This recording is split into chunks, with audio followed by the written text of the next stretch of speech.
Hermanos, buenos días. Vamos a continuar nuestro estudio en el libro de Marcos. Hoy estamos en el capítulo número 6. Pero para comenzar, vamos a Salmos. Vamos a leer una porción de Salmos 78.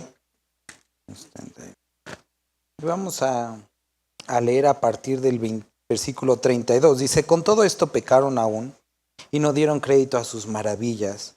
Por tanto, consumió sus días en vanidad y sus años en tribulación. Si los hacía morir, entonces buscaban a Dios. Entonces se volvían solícitos en busca suya y se acordaban de que Dios era su refugio y el Dios Altísimo su Redentor. Pero le lisonjeaban con su boca y con su lengua le mentían, pues sus corazones no eran rectos con él, ni estuvieron firmes en su pacto. Pero el misericordioso perdonaba la maldad y no los destruía.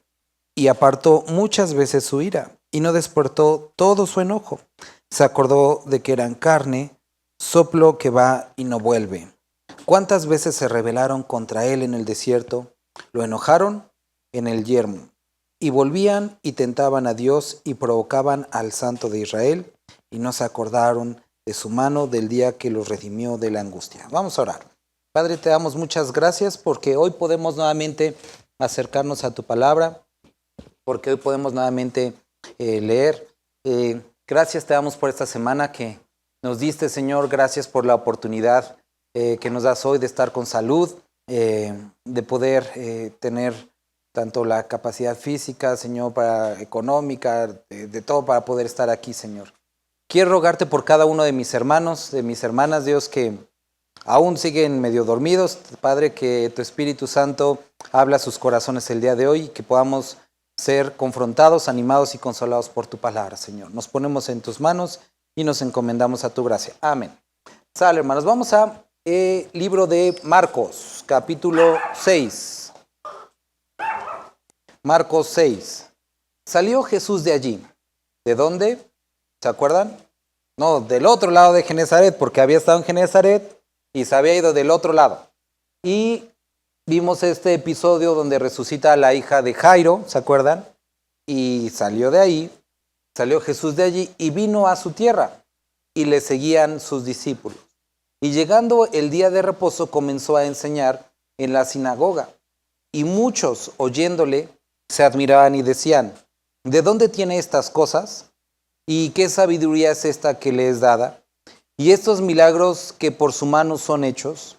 ¿No es este el carpintero hijo de María, hermano de Jacobo, de José, de Judas y de Simón?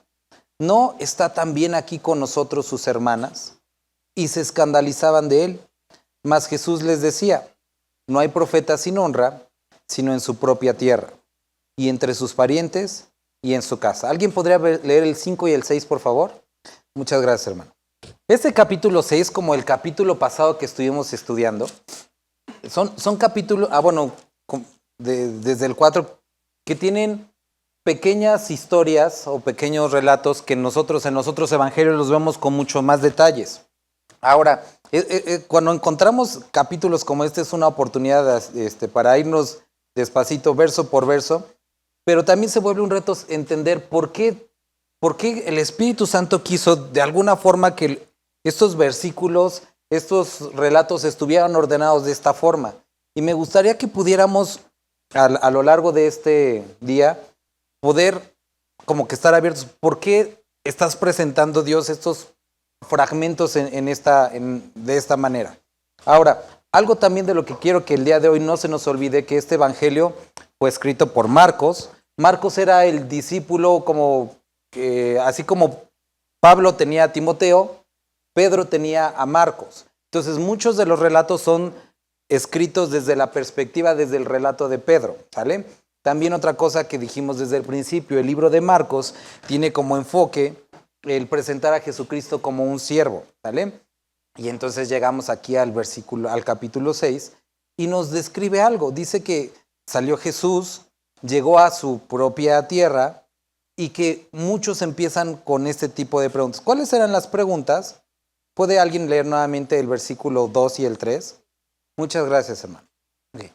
Lo primero que tenemos aquí que ver es que estando ahí, las personas que estaban en la sinagoga, podríamos pensar que eran aquellos que pues estudiaban, aquellos que estaban ahí, empezaron a cuestionar, o sea, por una parte veían tanto los milagros como la descripción que Jesús daba de las escrituras, la enseñanza, y no podían dudar que era diferente a todos los demás. ¿De dónde tiene estas cosas? O sea, ¿por qué como enseña tan bien? ¿Por qué entiende también la escritura, donde les da esta sabiduría? Y esos milagros por sus manos, o sea, ¿por qué sucede todo esto? Y dicen, ¿no es este el carpintero? Diciendo, él no es un maestro, él pues sabe cosas de muebles y todo eso, pero él no debería de saber porque no es maestro. Y después dicen, hijo de María, lo cual era pues era un insulto, porque generalmente los judíos era, no sé, tal, hijo de el nombre del padre, no el no el nombre de la madre. Y eso hacía, o sea, era como pues, decir, bueno, ni siquiera sabemos quién es el papá de esta persona, hermano de Jacob, y entonces empiezan a decir los nombres de sus hermanos, haciendo referencia, bueno, es uno como nosotros, es una persona común y corriente, y todo lo que está sucediendo es diferente. Mas Jesús contesta, no hay profeta sin honra sino en su propia tierra, y entre sus parientes y en su casa. Y este versículo, ¿lo podría volver a leer alguien el 5? Ok. Y dice que él no pudo, ¿qué? Dice, no pudo hacer allí ningún milagro. No sé si tú lees este versículo y como que no se te hace raro decir, ok, Jesús es completamente humano, ¿sí? Completamente Dios, y si es Dios, es omnipotente, pero no pudo. No, pero tenemos que encontrar una explicación, ¿no? Porque decimos, bueno, si es omnipotente, entonces puede todo. Pero dice que no pudo hacer ningún milagro ahí, pero nos dice la razón. ¿Y cuál es la razón? Versículo 5 también nos menciona que él estaba asombrado de la incredulidad de ellos. 2 ocasiones en los evangelios nos menciona el asombro de Jesús. En esta por la incredulidad y en otra, ¿no se acuerdan? Por la fe de un romano. La incredulidad de los que iban a la iglesia y, por otra parte, la fe de un gentil, ¿sale? Vamos a Salmo 78 nuevamente. Vamos a ver hoy, aparte, bueno, también para que no la pierdan, 3 errores que cometemos en percibir a Jesucristo. Y ahorita, para que podamos entender qué tiene que ver todo esto, porque todos los fragmentos nos van a ver hablar acerca de la fe. Cuando nosotros leemos el Salmo 78, te animo a que lo puedas leer en tu casa. Desde el versículo 1 nos empieza a describir todas las cosas que Jesús hizo por el pueblo de Israel cuando salieron de Egipto. Vamos a leer los primeros versículos. Desde el 5 dice, él estableció testimonio en Jacob, puso ley en Israel, la cual mandó a nuestros padres que le notificase a sus hijos, para que los demás sepan las generaciones, todo lo que había hecho Dios. Y versículo 8, y no sean como sus padres, generación contumaz y rebelde, generación, y si puedes subrayar este versículo 8 y tenerlo apartado y a lo mejor anotarlo en Marcos para que te puedas acordar, y no sean como sus padres, generación contumaz y rebelde, generación que no dispuso su corazón ni fue fiel para con Dios en su espíritu. Y empieza a describir todas las cosas que hicieron. Los hijos de Efraín, arqueros armados, volvieron las espadas en el día de la batalla, no guardaron el pacto de Dios, ni quisieron andar en su ley, sino que olvidaron sus obras. Y esta frase, subráyala para cuando después lo leas, sino que se olvidaron de sus obras y de sus maravillas que les había mostrado delante de sus padres, hizo maravillas en la tierra de Egipto. Y empieza a describir cómo cada vez que Dios hacía algo, ellos se olvidaban. Y Dios volvía a hacer algo y decían, ay, es que Dios nos dio de comer, pero ¿podrá darnos carne? Y les da carne. Dios nos dio pan, nos dio carne, pero ¿podrá darnos agua? Y entonces les daba pan, carne, agua. Ay, es que ya sabe muy feo el pan. Y entonces constantemente estaban insatisfechos y volvían a esto. Es que no sé si Dios pueda librarnos otra vez. Una y otra vez, una y otra vez. Hasta que llegamos al versículo 39, dice, se acordó que eran carne, soplo que va y no vuelve. ¿Cuántas veces se rebelaron contra él en el desierto? Lo enojaron en el yermo. Y este versículo 41. Y volvían y tentaban a Dios y provocaban al Santo de Israel. Si lees este mismo versículo, a lo mejor en inglés o en la versión Reina Valera antigua, o en el original, si alguien mejor tiene la Reina Valera, la antigua, van a encontrar que se describe así, y volvían y tentaban al Dios de Israel y limitaban al Santo de Israel. Encontramos esa palabra y limitaban. Y cuando lo lees en esa palabra en griego, usa esa palabra, y limitaban al Santo de Israel. Lo que está describiendo es a un grupo de personas que conocían a Dios, que vieron sus milagros, que comieron de su comida, bebieron de su agua, experimentaron su sombra, su calor, su protección, y aún así llegaba al punto que decían, es que no sé si Dios puede ayudarnos. Y esa actitud hacía que Dios limitara la forma en la que actúa sobre ellos. Porque a pesar de que ellos una y otra vez veían esto, decían, no sé si Dios lo puede hacer. Vamos a regresar a Marcos. Cuando nosotros hemos estado hablando últimamente de la fe, primero vimos una fe que no necesita obras que Dios hace que no necesitan de la fe del ser humano. Después nosotros vimos milagros que la Biblia explica la participación del ser humano. Y muchos o algunos de aquí han sido a lo mejor asustados, dañados o traumatizados por malas prácticas en la iglesia y esa fe explicada de una forma como rara en la que no sanas, no tienes fe, no tienes fe. Y como todos los problemas que suceden en el mundo es culpa de tu pobre fe. Y nosotros ya pasamos tiempo explicando lo siguiente, que la fe no es un sentimiento o algo así místico, sino es la certeza que viene de conocer quién es Dios y lo que Él ha prometido. Estudiamos ya el libro de Hebreos y explicamos cómo se ve la fe. No es un sentimiento ni una creencia absurda, sino está basada en la evidencia bíblica. Eso es la fe que describe la Biblia. Ahora, conociendo y entendiendo eso, vamos a llegar a este capítulo en el que también nos va a hablar de algo. Y acuérdense, así como cuando hablamos de las lenguas, que dijimos que la solución para el abuso no es el desuso, sino el correcto uso, es lo mismo en la fe. La solución para los abusos con respecto a la fe no es el dejar la fe, porque eso sería absurdo. Sería vivir y caminar en la fe de una manera bíblica. Y la manera bíblica también considera, y eso es algo que tienes que entender, que muchas veces Dios va a limitar la forma en la que actúa en tu vida por tu falta de fe. Y a lo mejor nos podrán decir, no, ya regresó ese antiguo sentimiento de no sé si tengo fe o no tengo fe. Hermano, vamos a ver qué es lo que sucede. Hay aquí un grupo de personas que estaban en la sinagoga, que estaban viendo los milagros, que estaban escuchando sus palabras y que estaban escuchando su autoridad. Tenían la Biblia, la autoridad de Cristo y la evidencia, un fruto. Pero con todo eso que estaban viendo decían, no sé si podamos confiar en este hombre. Eso es lo absurdo. Y es donde viene el paralelo en Salmo 78 de una nación que experimentó durante varios años la ley, los frutos y su presencia. Y aún así volvían a decir, no sé si Dios pueda salvarnos. La falta de fe que está describiendo aquí no es de aquellos que son nuevos y que no saben nada y que no saben cómo funciona y les tienen que explicar.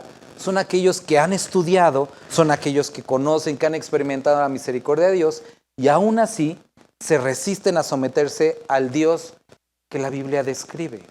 Es lo que está describiendo. Y si tú dices, es que yo creo en Dios, pero no sé si me falta fe, hermano, si tú estás diciendo, estoy dispuesto a creer lo que dice ahí y dar los pasos que me está pidiendo, eso es fe, porque te estás sometiendo a su palabra. Pero aquellos que leen, no sé, lees la Biblia y dice que Dios te está pidiendo que empieces a hacer algo. No sé si esto sea para mí. Eso es la falta de fe, porque estás diciendo, te estás asociando con Cristo, diciendo, soy cristiano, pero no estoy dispuesto a seguir sus enseñanzas. Reconozco que esta es la palabra inspirada por Dios, pero no sé si es para mí. Eso es a lo que describe una falta de fe. Porque tu corazón se ha endurecido. A lo mejor es echar a perder el final, pero vamos al final del capítulo. Y al final del capítulo vamos a llegar a este versículo. Ya me salté. Versículo 52. Porque aún no habían entendido lo de los panes, por cuanto estaban endurecidos sus corazones. Y de quien está hablando son de los discípulos, que vuelven a atravesar el mar con la tempestad. Ya había pasado eso una ocasión. Jesucristo había multiplicado los panes, comieron del pan que multiplicó Jesús, repartieron el pan que multiplicó Jesús, y ya habían estado en la tormenta, vuelven a estar en la tormenta, y estaban otra vez asustados. ¿Por qué? Porque su corazón estaba endurecido. A pesar de comer, ver, repartir, ser partícipe, sus corazones estaban endurecidos. Vamos otra vez al versículo 1 y vámonos con calma. ¿No es este el carpintero, hijo de María, hermano de Jacob, de José, de Judas, de Simón? ¿No está también aquí con nosotros sus hermanas? Y se escandalizaban de él. Primer error que tenemos que notar aquí. Todos entendemos lo que dice la Escritura. Pablo lo escribe de una manera mucho más bonita. Grande es el misterio de la piedad. Dios fue manifestado en carne. Dios se hizo carne. Que Dios se haya hecho carne quiere decir que estuvo aquí Jesucristo completamente como humano, pero también enteramente como Dios. ¿Cómo es que sucedió esto? Y esto tenemos que entender. Cuando Jesucristo fue puesto aquí en la tierra, y van a decir, no son clases de biología, pero tenemos que entender y recordar. ¿Cómo se forma un hombre y una mujer? Está el esperma, está el óvulo, y cuando se fecunda, en ese momento se empieza a separar en pequeñas células y empieza a ser un ser viviente, se empieza a desarrollar, ya tiene su ADN propio, se juntan los cromosomas del papá, de la mamá, y en ese momento es un ser independiente. Ahora, cuando Dios viene, bueno, el ángel viene con María y le dice que el poder del Altísimo la cubrirá, no es que Dios puso su esperma en el óvulo de María, no sucedió así, porque entonces estaríamos diciendo, bueno, primero tenemos que entender, creo que lo sabemos, que Jesús no es hijo de José. ¿Por qué? Pues porque la Biblia lo describe, que es hijo de Dios. Pero tampoco es hijo de María en el sentido que la sangre de María corría por las venas de Jesús, porque si no, eso implicaría que Jesús tendría pecado al ser de esta naturaleza humana. Era humano, pero fue puesto en el vientre de María como Dios. Ahora, hoy no vamos a invertir tanto tiempo en esto, pero tenemos que entender que es completamente Dios también. Y ese es el error que ellos estaban cometiendo. Estaban viéndolo como un simple carpintero, como el hijo de María, como el hermano de los que describe aquí. Y muchos de nosotros, nuestra relación con Dios a veces es en términos muy humanos. El que está en el cielo, mi compa, el de los milagros. Declaraciones tan absurdas como esas que lo único que describe es tu falta de entendimiento de quién es Dios. Mira, vamos a 2 Corintios capítulo 5. Versículo 16. De manera que nosotros de aquí en adelante a nadie conocemos según la carne. Y aún así, si a Cristo conocimos según la carne, ya no lo conocemos así. De modo que si alguno está en Cristo, nueva criatura es, las cosas viejas pasaron. He aquí, todas son hechas nuevas. Pablo está describiendo que probablemente, que seguramente, nuestro acercamiento a Cristo fue producto de una necesidad de cosas humanas. Pero ahora que somos nacidos de nuevo y que tenemos al Espíritu Santo, nuestro conocimiento y entendimiento de Dios tiene que ser ahora también basado, dirigido por el Espíritu. Nuestro entendimiento de la Escritura deben de cambiar nuestra percepción de quién es Dios y por lo tanto nuestro acercamiento a Él. Y entonces dice versículo 5, capítulo 6, no pudo hacer allí ningún milagro, salvo que sanó a unos pocos enfermos y poniendo sobre ellos las manos, y estaba asombrado de la incredulidad de ellos, y recorría las aldeas de alrededor enseñando. Después llamó a los 12, y comenzó a enviarlos de 2 en 2, y les dio autoridad sobre los espíritus inmundos, y les mandó que no llevasen nada para el camino, sino solamente bordón, ni alforja, ni pan, ni dinero en el cinto, sino que calzasen sandalias, y no vistiesen 2 túnicas. Y les dijo, donde quiera que entréis en una casa, posad en ella, hasta que salgáis de aquel lugar. Y si en algún lugar no os recibieren, ni os oyeren, salid de allí y sacudid el polvo que está debajo de vuestros pies, para testimonio de ellos. De cierto os digo que en aquel día del juicio será más tolerable el castigo para los de Sodoma y Gomorra que para aquella ciudad. Y saliendo predicaban que los hombres se arrepintiesen, y echaban fuera muchos demonios, y ungían con aceite a muchos enfermos y sanaban. Cuando Jesucristo envía a sus discípulos, en esta primera ocasión les dice que no lleven nada. A lo mejor habrán escuchado en otras ocasiones que hemos explicado lo siguiente. El ministerio, la iglesia, no debe de estar limitada por la cantidad de recursos económicos. El alcance del ministerio lo determina la dirección del Espíritu Santo. Entonces los envía, pero también les dice, cuando entren, no se pongan sus moños, o sea, lo que les den eso coman. Pero si no lo reciben, tampoco se ofendan, sino simplemente salgan. Y dice que predicaban el arrepentimiento, que echaban demonios y ungían con aceite a muchos enfermos. Y esta práctica la volvemos a ver mencionada en Santiago capítulo 5, cuando dice que si alguien está enfermo, llamen a los ancianos, únjanlo con aceite, y ahorita vamos a ir a Santiago 5. Oyendo el rey Herodes la fama de Jesús, porque su nombre se había hecho notorio, y dijo, Juan el Bautista ha resucitado de los muertos, y por eso actúan en él estos poderes.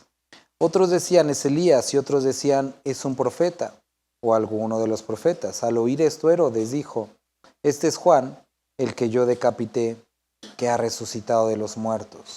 Y quiero que vean que Herodes veía a Jesús según sus traumas, porque el mismo Herodes había enviado y prendido a Juan, y la había encadenado en la cárcel por causa de Herodías, mujer de Felipe, su hermano, pues la había tomado por mujer. Pero Juan decía a Herodes, no te es lícito tener la mujer de tu hermano.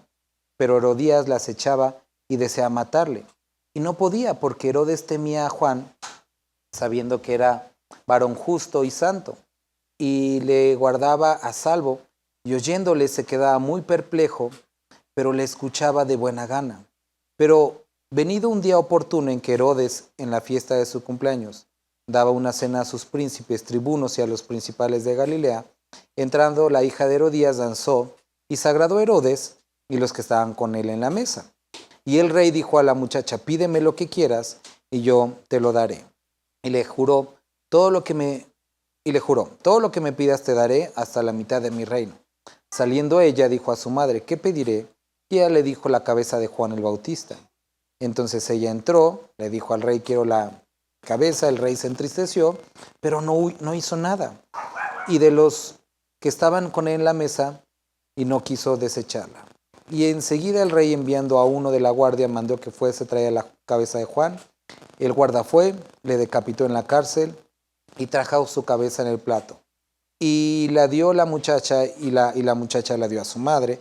Cuando oyeron esto, sus discípulos vinieron y tomaron el cuerpo y lo pusieron en el sepulcro. Entonces los apóstoles se juntaron con Jesús y le contaron todo lo que habían hecho y lo que habían enseñado. Y él les dijo, venid aparte a un lugar desierto, vengan, descansen un poco. Porque eran muchos los que iban y venían, de manera que ni aún tenían tiempo para comer. Entonces Jesús les dice, necesitan unas vacaciones. Y se fueron solos en una barca a un lugar desierto. Pero las vacaciones duraron muy poco, porque muchos los vieron venir y les reconocieron y fueron para allá, a pie desde las ciudades, y llegaron antes que ellos, y se juntaron a él. Y salió Jesús y vio una gran multitud y tuvo compasión de ellos, porque eran como ovejas que no tenían pastor, y comenzó a enseñarles muchas cosas. Cuando ya era muy avanzada la hora, sus discípulos se acercaron a él y le diciendo, el lugar es desierto y la hora ya muy avanzada. Despídelos para que se vayan a los campos y aldeas de alrededor y compren pan, pues no tienen que comer. Respondiendo él, les dijo, dadles vosotros de comer. Ellos le dijeron, que vayamos y compremos pan por 200 denarios y les demos de comer. Él les dijo, ¿cuántos panes tengan? Vayan y chequen. Y al saberlo, dijeron 5 y 2 peces.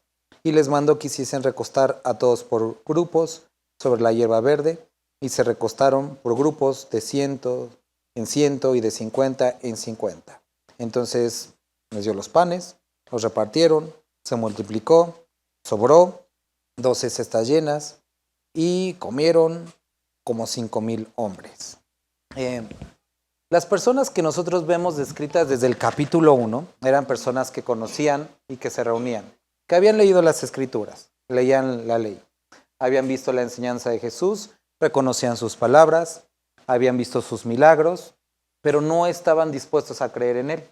Jesucristo se asombra de la incredulidad de ellos y desafortunadamente esta negativa a someterse a quién era él acarreó sobre sus propias vidas que Dios limitara la forma en la que iba a actuar sobre ellos. Después describe cómo los discípulos son enviados y son enviados con poder para compartir el arrepentimiento, pero también para hacer milagros. Pero Jesús les advierte que cabe la posibilidad que haya algunos que a pesar de ver todo eso, tampoco crean. Y les dice, oigan, si esto sucede, simplemente váyanse. Así como él se fue de Genezaret y así como también limitó su poder o actuar en la vida de los otros. Y les dice, pero sepan algo, que cuando suceda eso, será más tolerable el castigo para lugares como Sodoma y Gomorra que para aquellos que vieron, que conocieron, pero que no aceptaron.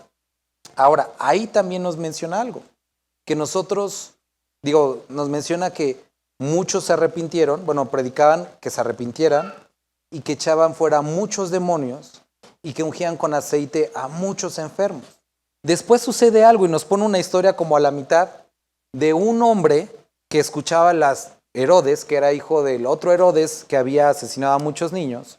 Y este Herodes le gustaban las enseñanzas de Juan el Bautista, las disfrutaba, eran confrontantes, incluso se quedaba perplejo con lo que decía, e incluso lo protegía, decía, no quiero que le pase nada porque me gusta lo que está diciendo. Pero llegó el momento en el que en una fiesta le gustó lo que vio y borracho prometió lo que me pidas te voy a dar. Y lo que le pidieron, conocemos la historia, fue la cabeza de Juan el Bautista. Y él sabía cuál era la verdad. Le gustaba lo que era verdad, pero no estaba dispuesto a sacrificar ni su posición ni el reconocimiento de sus invitados por la verdad. Así como, porque podemos decir, es Herodes, nomás por quedar bien con los demás. Pero quiero que notemos que también en las ciudades había algunos que viendo milagros, escuchando la palabra, no estaban dispuestos tampoco por lo que iba a decir la gente. Así como los que también estaban dentro de la iglesia. En su caso a lo mejor era un poco tanto el orgullo, la dureza de su mente, de su corazón. Y cada uno de los que están aquí, incluyendo los discípulos, iban a tener que enfrentarse como tú y yo con este asunto. Jesucristo compartiendo, Jesucristo habiendo transformado sus vidas, obrado milagros en sus vidas, habiendo escuchado esto, Jesús les dice, oigan, acuérdense que hace 2 semanas el hermano Lucio nos compartía de esta tormenta. Y cuando están en la tormenta, les habla de su fe. Y ellos vieron cómo Jesucristo calmó la tormenta. Y ellos se asombraron y dijeron, ¿quién es este que aún la naturaleza le obedece? Todo eso lo habían visto. Y estando en este lugar, regresan y dicen, Jesús, hicimos muchos milagros, muchos se arrepintieron, regresan emocionados, tan cansados, tan como abrumados por todo el trabajo que Jesús les dice, oigan, vamos a descansar un ratito. Y cuando van a descansar, llegan muchas personas y el descanso dura poco. Y Jesús dice, no importa, siente compasión por ellos. Y estando ahí, los discípulos dicen, ya es tarde, que vayan a comer. Y Jesús les dice, denles de comer ustedes. Jesús, nosotros, ¿de dónde? Vayan a ver qué tienen. Lo cual es absurdo, o sea, ¿a dónde vas a ver, no? Pero bueno, de todas maneras van a ver. Y le dicen, tenemos la comida de una persona. No se puede, es imposible. Y ya habían visto todo eso. Habían escuchado, vuelvo a repetir, la palabra, la evidencia, frutos, pero dicen, no se puede. A pesar de que Jesús les había dicho, denle de comer. Y entonces Jesús tiernamente les dice, ok, si no pueden darles de comer, por lo menos, ¿creen que puedan organizarlos y sentarlos? Bueno, eso sí podemos. Y los sientan. Y entonces nuevamente sucede esta parte en la que todos son alimentados. Y Jesucristo dice, después de que los hubo despedido, mandó a sus discípulos, Él los mandó a entrar en la barca y cruzar a la otra ribera. Él se quedó con la multitud y Jesús se fue a orar. Al venir la noche, la barca estaba en medio del mar. Hemos hablado que este mar tenía una longitud de 13 kilómetros y que bien podía ser recorrido en un periodo de 2 horas. Pero aquí vemos que ya estaban en la tercera vigilia, ya iba a amanecer, estaba a punto de amanecer. Y ellos no habían recorrido ni la mitad de esto. Y Jesús estaba orando y dice que los estaba viendo mientras estaba orando. Dice que los vio incluso remar con fatiga, porque el viento les era contrario. Estos hombres eran expertos en navegar, pero aún así no habían podido avanzar. Y entonces Jesús viene caminando y quería como ganar. O sea, Jesús los ve y como que echa carreritas con ellos, se adelanta.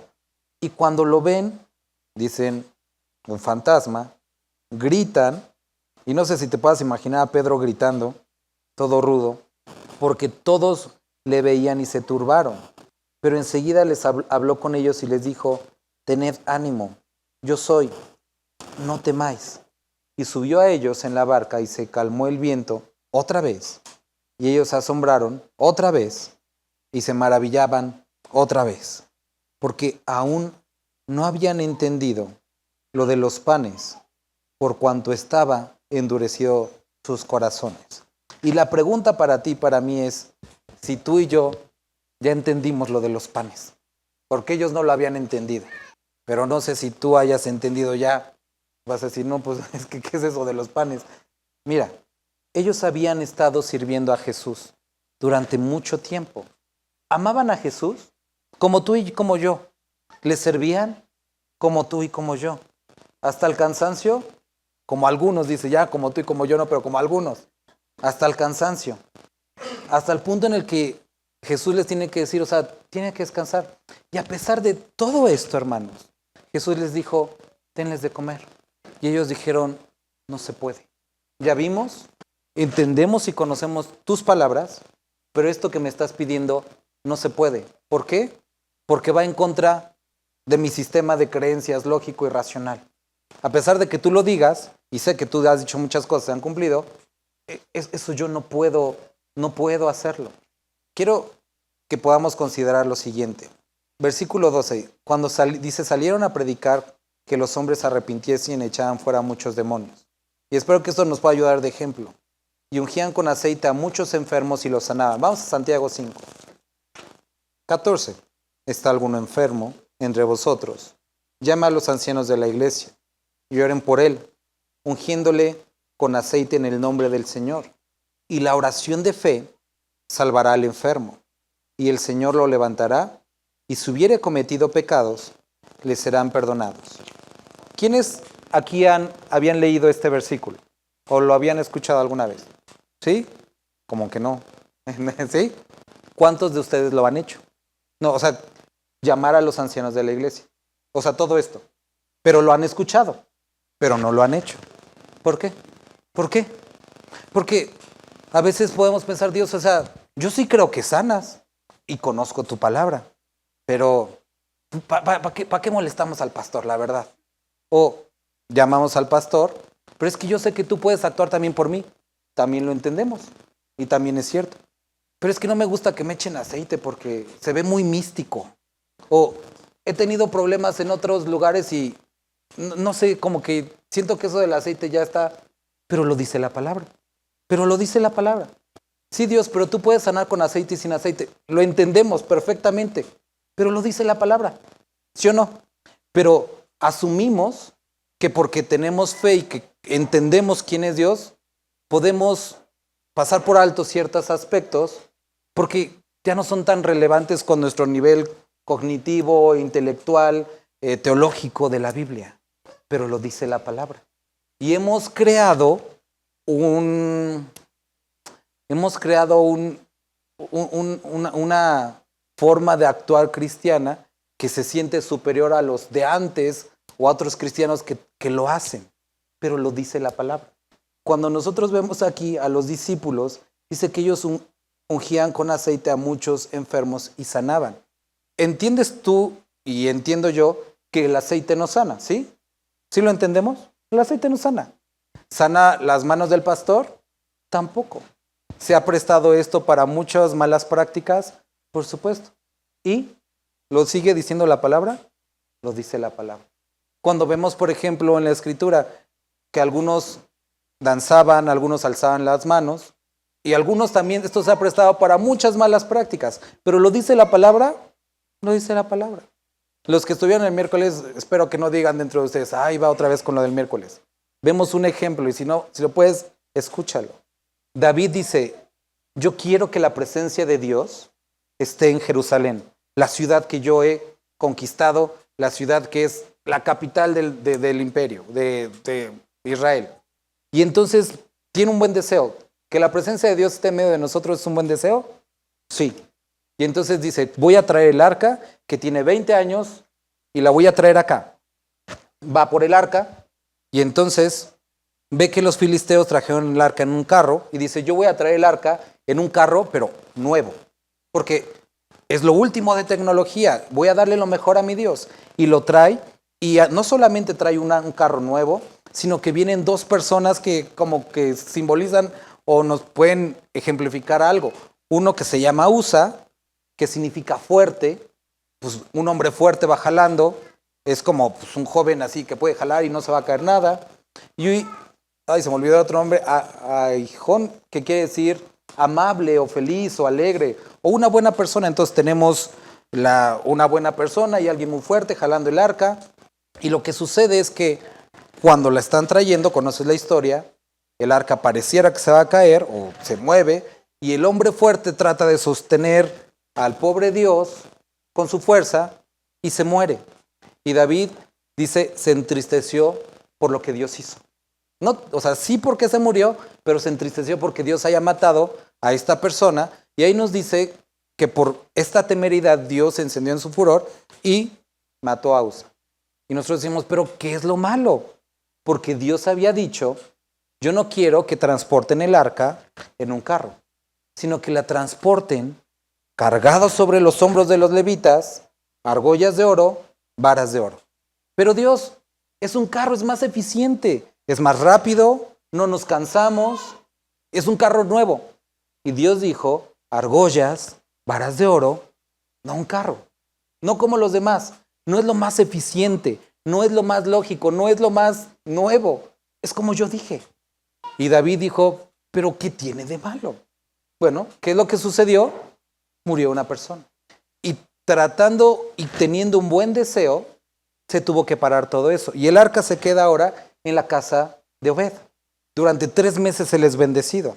Y les decía a los hermanos, y tienen que entender acá, que la misma presencia que David anhelaba, esa misma arca que mató a Usa, es la que bendijo a Obed. La misma presencia. La misma arca. Cuando tú deseas traer la presencia de Dios a tu casa, a tu vida, y como lo hemos estado pidiendo como iglesia, Dios, muestra tu presencia, que tu Espíritu Santo sea derramado sobre nosotros, tienes que saber que esa misma presencia trae 2 cosas, muerte y vida. Siempre, muerte y vida. La presencia de Dios trae muerte y vida. Estamos aquí, adoramos a Dios, sentimos algo, pero después somos confrontados con la muerte. Algo que Dios quiere quitar de tu vida y que no le sirve. Y lo mismo que vimos con los discípulos. Vino nuevo, odres nuevo. Y entonces el viejo odres se tiene que morir. Y tiene que haber uno nuevo. Y eso es algo que tenemos que entender. ¿Anhelas la presencia de Dios? Perfecto, qué bueno. Muerte y vida. Vida a lo nuevo. Leímos 2 Corintios, ahora en Cristo somos nuevas criaturas. Pero muerte a lo viejo. Y tiene que cambiar. Y cuando leemos capítulos como estos, tenemos que entender que nos encanta la palabra. Disfrutamos y somos seducidos en nuestra mente y nuestras emociones por la palabra. Pero cuando llega al Espíritu, se vuelve incómodo porque algo tiene que morirse. La letra mata, pero el Espíritu vivifica. Y es ahí donde empieza como Y tenemos que recordar también lo que Jesucristo decía, que para que la semilla dé fruto, tiene que caer el grano, abrirse, morirse y entonces hacer algo nuevo. Pero tiene que haber muerte, a fuerza. Y muchos dicen, Dios, es que no puedo venir a ti y seguir como con esto. No se puede. Una u otra. ¿Quieres vivir en tu vieja vida? Quédate donde estás. Mira, ni te molestes. ¿Quieres algo nuevo, algo conmigo? Tiene que haber muerte. Y entonces encontramos versículos estos, decir, Dios, pero ¿para qué el aceite? Así lo pedí. Cuando nosotros encontramos este versículo, en Santiago nos describe, ¿alguien está enfermo? Llame a los ancianos. ¿Por qué? Primero, el asunto de orar. Porque yo entiendo que no depende de mí, sino la sanidad viene de Dios. Sometimiento a su voluntad. Número 2, obediencia a sus ordenanzas. Yo obedezco, llamo a los ancianos de la iglesia. ¿Cuántos oraron? Pues no sé, 2, 3. ¿Quién los sanó? Pues quién sabe, alguno de los 3 que oraron. O no será más bien que no fue ninguno de ellos, sino fue Dios. Y cuando hay varios orando, el asunto no queda en uno u otro. Fue Dios, simplemente Dios. Y entonces el aceite, ¿qué tiene que ver? Siempre el aceite, a lo largo de toda la Escritura, es una representación del Espíritu Santo. Y es un sometimiento a su voluntad, a su palabra, pero al actuar del Espíritu Santo. Que no es mi deseo, sino es su gracia actuando sobre mí. Y tiene todo una imagen. ¿Recuerdas qué es lo que pasó con Moisés? Dios le dice, Moisés, dales de beber, pero vas a tocar la piedra. Y Moisés se enoja y dice, son unos rebeldes, son unos quejones, son unos chillones, y golpea la piedra. Y Dios le dice a Moisés, ¿por qué golpeaste la piedra? Te dije que la tocaras, pero salió agua. Sí, pero te dije que tocaras la piedra, quebrantaste el símbolo. Y entonces, por causa de eso, a pesar de que Moisés no pierde a Dios, no entra a la tierra prometida. Porque Dios le dijo, toca la piedra, y Moisés la golpeó. Y nosotros pensamos que ese tipo de cosas no hace diferencia. Por supuesto que hace diferencia. Y muchos cristianos llevamos un cristianismo a conveniencia. Y el asunto, como ya hemos visto muchas veces, no es la ignorancia, es que decimos, ¿es que eso para qué? Yo sí creo. Bueno, si crees, obedece en todo. Pero también lo del aceite, si crees, obedece en todo. Y está Jesucristo aquí con sus discípulos y les dice, denles de comer, denles de comer. Mejor dales tú, que les dé el pastor. Él sí tiene tiempo, él ni trabaja, ¿no? Pero Jesucristo quería actuar a través de ellos. Jesucristo quería que ellos pudieran ver. Piensa esto, Jesucristo les dijo, denles de comer. ¿Qué hubiera sucedido si ellos hubieran dicho, ya nos dijo, saquemos los panes y démosle? Se hubiera multiplicado por su mano, pero no creyeron. Y así como Dios limitó su actuar en medio de las ciudades de Nazaret, en medio de las casas donde los discípulos compartieron, también en la vida de los discípulos, porque no creyeron y no les dieron de comer. Ahora, ¿Dios ha limitado su actuar en medio de ti? ¿Por qué no le crees? Porque te ha dicho, ve y comparte. Porque te ha dicho, ve y deja esto. Es que Dios, no puedo dejar esto. Ok, está bien. Es que no puedo hablar. Ok, está bien. O como me dice, soy tartamudo. Está bien, que hablaron. Y entonces Dios no es que no actúe, no es que no quiera, es que tú no le crees. Y no es una cuestión de esa de que yo sí quiero creer, pero no sé cómo, sino es sí entiendo lo que Dios pide, pero no quiero. Y ese es el asunto que posiblemente como iglesia podamos estar atravesando. Personas que tenemos un entendimiento general de las Escrituras, pero no estamos dispuestos porque decimos, ¿eso ya para qué? ¿Eso ya para qué? Y desafortunadamente, esto es lo que está sucediendo en la iglesia cristiana el día de hoy. Nos hemos llenado de conocimiento, pero eso no es igual a obediencia. Y les vuelvo a poner el ejemplo. Ahorita ustedes me decían, muchos de ustedes nunca han hecho eso de, llamo al pastor y ya imagino esta semana yendo a todas las casas, ¿no? Pero no llamo al pastor porque sé que puede actuar por mí, sí es cierto. No me echo aceite porque sé que el aceite sí es cierto, pero la Escritura la dice. Y así como esto, hay tantas cosas. Sé que debo amar a mi esposa, pero no lo demuestro. Sé que debo de someterme a mi esposo, pero no lo hago. Sé que debo de perdonar, pero no lo hago. Sé que debo reunirme, pero ¿Por qué si Dios está en todas partes? Y empezamos a poner argumento sobre argumento porque hemos hecho una teología a nuestra manera. Porque no creemos. O decimos creer, pero el asunto, el primer error que les decía, es que estamos relacionándonos con Dios a través de la carne y no del Espíritu. Creemos y decimos que Él es Dios, pero no nos sometemos a Él como Dios. Y somos menospreciadores de quién es Él y de su gracia. Y eso es lo que hablábamos el miércoles. Llegó el punto en el que Usa, en el que David habían visto tanto la presencia de Dios, habían menospreciado como él quiso que se adorara. Y pregúntate si el día de hoy has menospreciado lo que Dios te ha dado. Y te has hecho una persona arrogante delante de Dios. Enseguida, versículo 45, hizo a sus discípulos entrar en la barca, ir delante de él. Y toda esa palabra y toda esa demostración de poder tenían que ser probados. Y Jesús mismo los puso en esa barca con viento en contra para que pudieran ellos confiar en Él. Y todo conocimiento y toda fe tiene que ser probada para que sea significativa. El problema es que ellos no habían entendido lo de los panes. ¿A qué se refiere? A que Dios quería actuar a través de ellos. Pero así como en lo otro, ellos estaban trayendo sobre su vida una limitación. ¿Por qué? Por falta de obediencia. Terminada la travesía, vinieron a tierra de Genesaret y arribaron a la orilla. Y saliendo ellos de la barca, enseguida la gente le conoció. Y recorriendo toda la tierra de alrededor, comenzaron a traer de todas partes enfermos en lechos, a donde oía que estaba. Y donde quiera que entraba, en las aldeas, ciudades o campos, ponían en las calles a los que estaban enfermos y les rogaba que les dejase tocar siquiera el borde de su manto. Y todos los que le tocaban quedaban sanos. Se había extendido el rumor de la mujer que leímos el capítulo pasado, que ni siquiera había sido necesario que hablara con Jesús, si tan solo pudieran tocar el borde de su mano. E incluso hay una canción de esto. Pero me gustaría que el día de hoy pudieras, por favor, hermano, hermana, el día de hoy pensar en esto.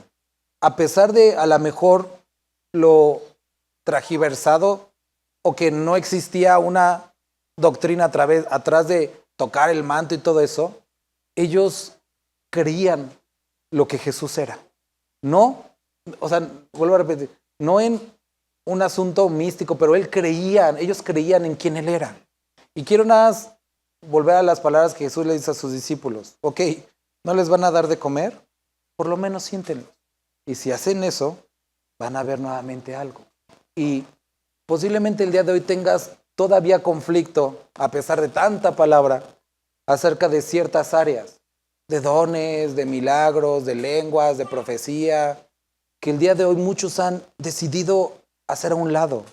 Y vuelvo a repetir, entendemos y hemos explicado que ha habido un abuso en muchas áreas. Y no te estoy diciendo que vayas atrás de milagros, ya lo hemos hablado muchísimas veces, pero debe de existir una congruencia con aquellos que leen y creer de lo que están leyendo. Debe haber una congruencia. También si tienes prácticas equivocadas y que distan de la verdad de la palabra, debe de haber una congruencia, debes de parar. Miren, la otra vez me preguntaban un hermano acerca de la ropa. Y le decía, mira hermano, cuando voy a un lugar, si en la iglesia, en el lugar, visten formalmente, pues te vistes formalmente, pero cuando estás en la congregación, si algún hermano se llega a sentir, es que eso no es así, debe de ser eso. Mira, yo no voy estamos enseñando la palabra, no voy a participar en tu falta de obediencia, de fe, de entendimiento acerca de lo que es la palabra. En aquellos lugares, con aquellos hermanos que tienen ese conflicto, mira, no hay problema. Pero en casa, en la congregación, debemos de empezar con las prácticas bíblicas y dejar aquellas que no son bíblicas. O sea, tienes ya que parar o tienes ya que empezar a hacer lo que Dios te está pidiendo. Y como vemos aquí, Ellos entraban, ponían en las calles a los que estaban enfermos y decían, si tan solo. Y entonces, ¿qué hacía Dios? Quedaban sanos. Y yo te animo, hermano, a que puedas el día de hoy decir, ok, tú me has estado hablando, Dios, de esto. Lo voy a hacer. No lo entiendo o tengo mis conflictos, pero voy a obedecer lo que tu palabra, no que el pastor, no que la iglesia, no la denominación, lo que tu palabra dice. Y te aseguro que vas a encontrar bendición detrás de la obediencia. Porque es su palabra. No es porque lo digo yo, porque lo dice alguien. Es porque lo dice su palabra. Y si lo dice su palabra, es verdad. O puede ser como Herodes, que por causa de el qué dirán, callar aquella voz que te decía la verdad. Y posiblemente, y para desgracia de algunos, porque sucede, la dejen de escuchar algún tiempo esa voz. Y obtengas aquello que realmente estabas buscando. Y eso es lo que describe Romanos. De los peores castigos es cuando un hombre o una mujer es dejado a su propia voluntad y obtener lo que su necio corazón quiere. Y entonces está obedecer a Dios y entender que está ahí, deseoso de hacer su obra en ti, o tu duro corazón es tu decisión. Vamos a orar. Padre, te damos muchas gracias por lo que hoy pudimos leer. Padre bendito, queremos suplicarte, Señor, que si en alguna medida, por nuestra falta de obediencia, hemos acarreado sobre nosotros, que tú limites la forma en la que actúas, en la que te muestres, Señor. Que puedas perdonarnos, Señor, y que podamos ser obedientes. Te bendecimos. Amén.